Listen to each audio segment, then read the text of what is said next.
البنات من بعد ما عجناها كتجي على هذا الشكل هكا. دابا كتشدوها كديروا كويرات صغيره على هذا الشكل هكا.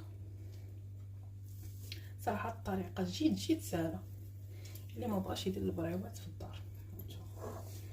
صافي كتكملوا على هذا الشكل هكا حتى كتساليو الكميه اللي عندكم كامله. البنات بعد كتشدوهم كديروهم في دويصات هكا، طاسه كتشدوهم كديروهم هكا في الطاسات كاملين، بعد تغلقوا عليهم، بعد ديروهم في المجمد حتى من تبغيوهم ان شاء الله وتجبدوهم كيجيو على هذا الشكل هكا. نتمنى الوصفه ديال اليوم تنال الاعجاب ديالكم. ما تنساوش الاشتراك في القناه وديروا جي وتبارطاجيو هذا الفيديو هذا مع الاصدقاء ديالكم باش يوصلكم كل جديد. كنقول لكم نتلاقاو ان شاء الله مع فيديو جاي بوصفه جديده ان شاء الله. يلا بسلامه عليكم.